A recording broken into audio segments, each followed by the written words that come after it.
लोकसभा चुनाव की घोषणा होते ही चुनावी माहौल पूरे शहर में देखा जा रहा है। चुनाव का एक बहुत अच्छा माहौल हमने पिछले कई सालों से कई मर्तबा ये देखा है कि लोग मोमिनपुरा में चुनाव का माहौल देखने के लिए आते हैं कि मोमिनपुरा में क्या चल रहा है। लेकिन इस मर्तबा रमज़ान की वजह से चुनावी माहौल इतना क्रिएट नहीं हो पाया, इतना एक माहौल नहीं बन सका इसका। लेकिन रमज़ान ख़त्म होते ही ईद उल फित्र होगी और ईद उल फित्र के बाद ऐसा कयास लगाया जा रहा है कि वो माहौल यहाँ पर फिर दिखाई देगा। आज हम मोमिनपुरा में किदवाई रोड पर मौजूद हैं। मेरे साथ कांग्रेस पार्टी के एक वरिष्ठ और जुझारू कर्मठ नेता डॉक्टर इशरत अली मौजूद हैं मेरे साथ। डॉक्टर साहब, स्वागत करता हूं मेरे चैनल पर। ये आपके चैनल का स्वागत करता हूं और सभी दर्शकों का भी स्वागत करता हूं।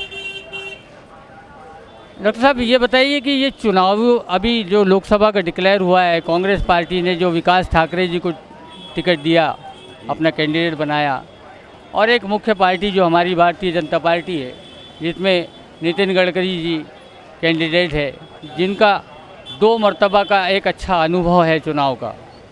विकास ठाकरे जी ने भी विधानसभा चुनाव लड़े हैं, उनका भी एक अच्छा अनुभव। क्या महसूस कर रहे हैं आप, क्या सिचुएशन हो सकती है इस वक्त जो है, जैसा माहौल जो क्रिएट हुआ है सिटी के अंदर में, तो एक कमज़ोर कैंडिडेट नहीं है विकास ठाकरे, एक मजबूत कैंडिडेट है जो कारपोरेटर से और ज़मीन के लेवल से उठे हुए हैं, और साथ ही साथ महापौर भी रहे, आमदार भी रहे और एनआईटी के सदस्य भी रहे, और सारे चीज़ों में वो काम उनका एक, और कांग्रेस कमेटी के 10 साल के अध्यक्ष भी रहे।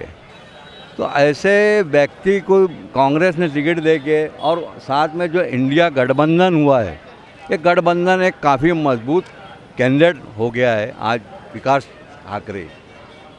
गडकरी साहब ने जो भी विकास का नाम सिर्फ लिया है, उन्होंने विकास किसको, क्या रोड बनाने से और ब्रिज बनाने से विकास नहीं होता। ना शिक्षण यहाँ पर किसी के बराबर है, स्कूलें बंद हो रही है कारपोरेशन की, जिला परिषद की सारी स्कूलें बंद हो रही है, सब प्राइवेटाइजेशन हो रहा है, प्राइवेट सब काम बन गए, ऑफिशियल सब पूरा जितना भी ये काम कर रहे हैं सब जो उल्टा कर रहे हैं, मतलब जनता के हित में कुछ भी नहीं है। देखा जाए तो आज यहाँ की जनता त्रस्त है, ना एजुकेशन का मामला है, ना कोई सहूलत है। ये 5 किलो अनाज दे के किसको आप खरीदना चाह रहे हो? जनता इसकी मोहताज नहीं है 5 किलो अनाज की। उसके घर में आज 50 किलो लग रहा है, तुम 5 किलो दे के उसको हलाल बना रहे क्या? जो पैसा दे के लेती थी कंट्रोल से जनता, वो खुश थी, ये फुकट का अनाज में खुश नहीं। ये बताइए कि जो अभी मुस्लिम वोटों के पर सबकी निगाह है, हाँ। और ये कह रहे हैं कि ये निर्णायक साबित हो सकते हैं मुस्लिम वोटों का रुझान। मैंने एक हफ्ता पहले के बीच में अमित शाह जी का एक स्टेटमेंट आया था कि हमको मुसलमानों के वोटों की ज़रूरत नहीं है, और नितिन गडकरी जी ने इसके पहले भी कहा है कि मैं जो है घर के बाहर नहीं निकलूँगा, ना नाश्ता दूंगा, ना चाय दूंगा, ना पोस्टर लगाऊंगा, ना किसी से वोट मांगूंगा, जिसको वोट देना है देगा, नहीं देगा। आज ये क्यों लोग यात्रा निकाल के घूम रहे हैं? क्यों? जब आपने कहा कि मैं प्रचार नहीं करूंगा, लोग वोट देना है दो मत दो, फिर आज ये क्यों घूम रहे हैं जनता के बीच में? क्योंकि इनको समझ में आ गया आज एक बहुत मजबूत कैंडिडेट कांग्रेस ने डाला है, और साथ ही साथ जो इंडिया संघ गठबंधन है, ये बहुत मजबूत गठबंधन लग रहा है। आज ये नागपुर की सीट जो है, हम चाह रहे हैं कि सभी जागरूक नागरिक जो है वो एक तरफा देख के और इसको कामयाब बनाए विकास ठाकरे को। तो क्या अच्छा काम करने वाला व्यक्ति है। एक खासदार बनने के बाद जैसा आमदार से जो काम किया है उन्होंने, उसमें लोग आज भी सहानुभूति उनको लोगों की बनी हुई है। एक ज़मीन से जुड़ा हुआ आदमी है वो, ये हवाई जहाज़ से जुड़ा हुआ नहीं है वो। ये तो बात करने को तैयार नहीं है यार गडकरी साहब। इनके ब्रिज के बारे में हमने 2-3 बार डेपुटेशन दिए, ये बोलते हैं 1 इंच इधर उधर नहीं होगा, कोई कनेक्टिविटी और कोई चीज़ को सुनने को तैयार नहीं है। वो कहते हैं आप वोट देना मत देना। हम वोट के बारे में थोड़ी बात करने आए, जो समस्या हमारे एरिया की उसके बारे में बात करने हम आए, तो बात करने को भी तैयार नहीं है वो।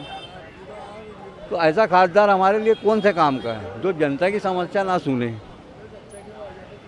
और उनके चंद लोग जो है वो मीडिया के थ्रू बताते हैं कि बहुत अच्छा काम हो रहा है, जबकि यहाँ नुकसान हो रहा है। ये ब्रिज के वजह से यहाँ का व्यापार ख़त्म हो रहा है, तकलीफ़ हो रही है लोगों को। दिलावर फिगार एक अच्छे शायर रहे हैं।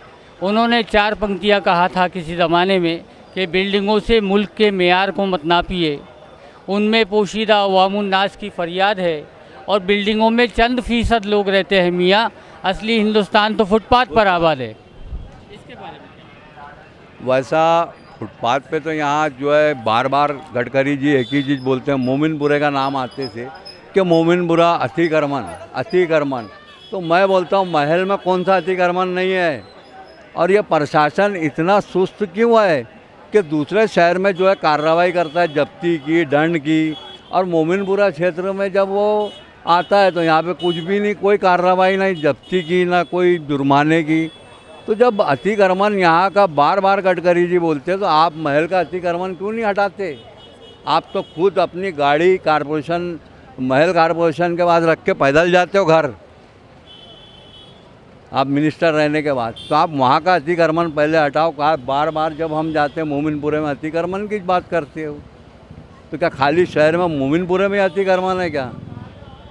आज तो पूरे पेपर और पूरे हाई कोर्ट के अंदर में सारी चीज़ यही आ रही है कि इतना अतिक्रमण बढ़ गया। कोर्ट ने ऑर्डर्स करने के बाद भी कारपोरेशन नहीं संभाल पा रही है, NIT नहीं संभाल। मोमिनपुरा से होता हुआ एक पुल का जो निर्माण हो रहा था जी, जो अभी कुछ समय में रुका भी, फिर उसके बाद फिर शुरू हुआ। कोर्ट में केस क्या है वो इसका जो ब्रिज का केस कोर्ट में है, और 10 तारीख या 10 अप्रैल को डेट है, हेयरिंग है उसकी।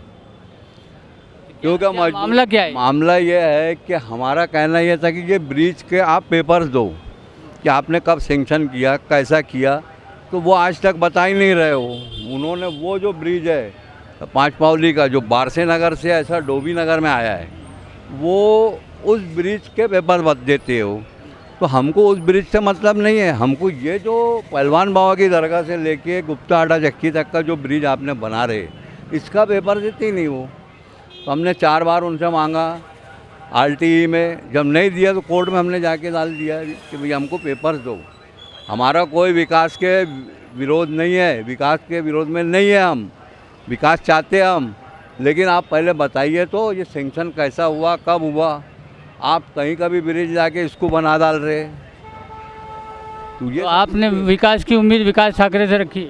हाँ, वो तो जुड़ा हुआ है भाई। विकास जो है उनने ज़मीन से जुड़ा हुआ कार्यकर्ता है, और आज से नहीं देख रहे हम भी एक सीनियर कार्यकर्ता होने के नाते एक ज़माने से देख रहे हैं हम भी। मिलाद मुत्तम वारजी के टाइम से हमने काम किया, उस ज़माने में भी वो मेयर भी रहे विकास ठाकरे जी, और वो जनता से जुड़े हुए नहीं, यानी ग्राउंड लेवल से ज़मीन से जुड़े हुए हैं वो।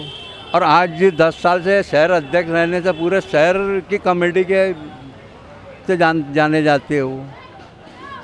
तो ऐसे व्यक्ति को जो है चुन के देना चाहिए ताकि विकास हो और सही लोगों के भी सहानुभूति मिले और लोगों से सही तरीके से बातचीत कर सके, ऐसा खासदार हो।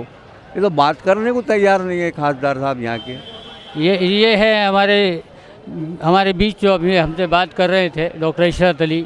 इनका कहना ये था कि एक सियासी दल ने अपनी उम्मीदवारी उस व्यक्ति को दिया है जो पैराशूटर है, जबकि ज़रूरत ग्रास रूटर्स की होना था, और वो विकास ठाकरे को ग्रास रूटर के रूप में देख रही है, यानी ज़मीन से जुड़ा हुआ देख रही है।